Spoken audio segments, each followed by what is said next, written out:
دیکھو زندگی بھر آپ 3 باتوں کا معمول بنا لو.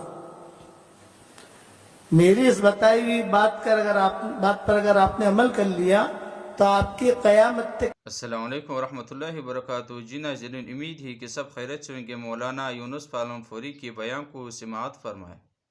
عمل کرو گے بھائی. نمبر 1، 313 مرتبہ سورہ اخلاص پڑھنے کی عادت ڈالو. 313 مرتبہ درود شریف پڑھنے کی عادت ڈالو. اور 313 مرتبہ استغفار پڑھنے کی عادت ڈالو. بس یہ 3 کام کرو آپ، لیکن نمازوں کی پابندی کے ساتھ.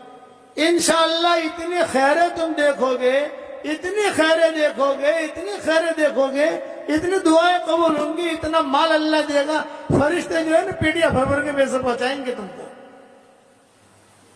کرو گے انشاءاللہ. 10 مرتبہ سورہ اخلاص پڑھو، جنت تک محل تیار ہو جاتا ہے. صحیح حدیث میں. 20 مرتبہ پڑھو، 2 محل. 30 مرتبہ پڑھو، 3 محل. اور 313 مرتبہ پڑھو گے تو کتنے محل تیار ہوں گے بھائی؟ 31 محل. اور 104 مرتبہ قرآن شریف پڑھنے کے برابر ثواب. اور وہ محل ایسے ہیں کہ الیکٹرک کا بل نہیں بھرنا، مینٹین کرنا نہیں ہے. فرشتے خود الیکٹرک کا بل بھریں گے.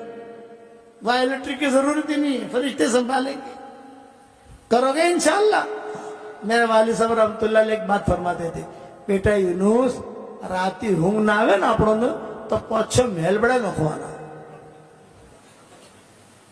میرے والد صاحب کہتے تھے کہ رات کو نیند یا کروٹیں بدلتے ہو نا تو 5-6 محل یعنی 60 مرتبہ سورہ اخلاص پڑھ لینے کا سوتے سوتے تو اپنا جنتی بنگلہ بھی تیار ہو جائے گا اور نیند بھی آ جائے گی.